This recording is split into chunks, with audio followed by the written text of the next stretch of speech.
The forest only appears at night. Horror story. In the town of Merrow Creek, no one drove Route 13 after dark. It wasn't the potholes or the sharp turns, it was the forest. Not the one on the map, but the one that wasn't. The one that appeared only at night.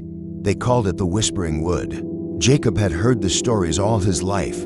As a kid, it was campfire fun. As a teen, it was dares and nervous laughter. Now, at 28, with a broken engagement and an emptier apartment, it was a temptation. They said if you walked into the forest, it whispered to you. It knew your secrets, your pain. It spoke in the voices of the dead. But if you stayed too long, your voice joined theirs forever. Jacob didn't believe it, at least not until the night he decided to go looking. It was just past 11 p.m. when he turned off the main road onto Route 13. He drove slowly, headlights cutting through thick fog. Then, just past mile marker 7, he saw tall black trees that hadn't been there during the day. No trail, no wind, just still, heavy darkness pressing against the glass. He parked, stepped out. Instantly, the air changed. Quieter, colder. Jacob crossed the ditch and stepped between the trees. The moment he did, sound returned faint, like whispers in another room. He walked. The deeper he went, the louder the whispers grew. They weren't random. They were names, his name. And then, a voice he hadn't heard in years. "Jakey, why didn't you come visit?" He froze. "Mom, it couldn't be. She died 6 years ago. Stroke. Quick, quiet." But the voice sounded exactly like her, warm and sad. "Why didn't you say goodbye?" He spun around.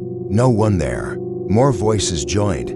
His father's, his high school friend Kyle, who overdosed the summer they graduated. His ex Maddie, not dead but distant. They all spoke his regrets like a chorus. "You chose the bottle. You left me alone. You weren't there." Jacob stumbled, heart pounding. No, this is fake. It's a trick." But the forest didn't care. The trees loomed higher. The path behind him was gone. And then, ahead, he saw a figure. It looked like him. Same coat, same eyes, but its mouth stretched too wide, and its voice was hollow. "You belong here now." Jacob turned and ran.